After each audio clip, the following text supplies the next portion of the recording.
The president went on national television without a clue of what has been happening in the country that he believes he governs. Was the deputy president right in his address last week as well, that his boss may not know all that is going on in the country? How many people are in custody, he was asked. He replied, I have a ballpark figure from the police that they have enough people. What do you say to the youth who say yours is not a listening government, he was asked. He said, I have 4 things: housing jobs, digital jobs, export of labor, manufacturing. You believed barely 1.5 years ago that you could run the country on 2.9 trillion.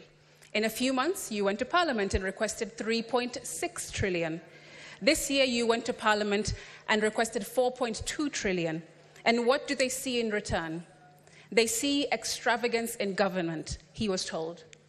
He replied, let me tell you the following.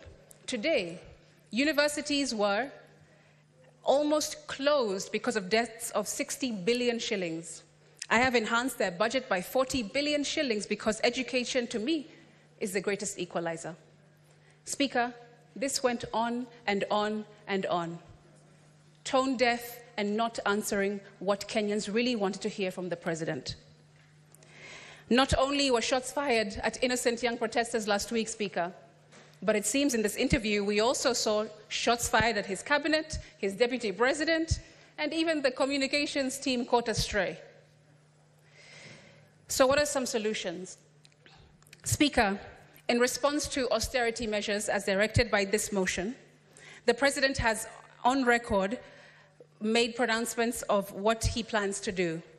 Young people do not want more dialogue or multi-sectoral groups before he actions what he has already committed to do. In his Wednesday, 26th of June press conference, the president committed to do the following. 1, reduce expenditure, starting with the executive office of the president and extending it to the entire executive arm of government. 2, operational expenditure in the presidency be reduced to remove all allocations for the confidential vote, reduce travel budgets, hospitality, and purchase all motor vehicles and renovations, as well as other expenditures. Number 3, Parliament, the judiciary, and county governments working with the National Treasury also undertake budget cuts.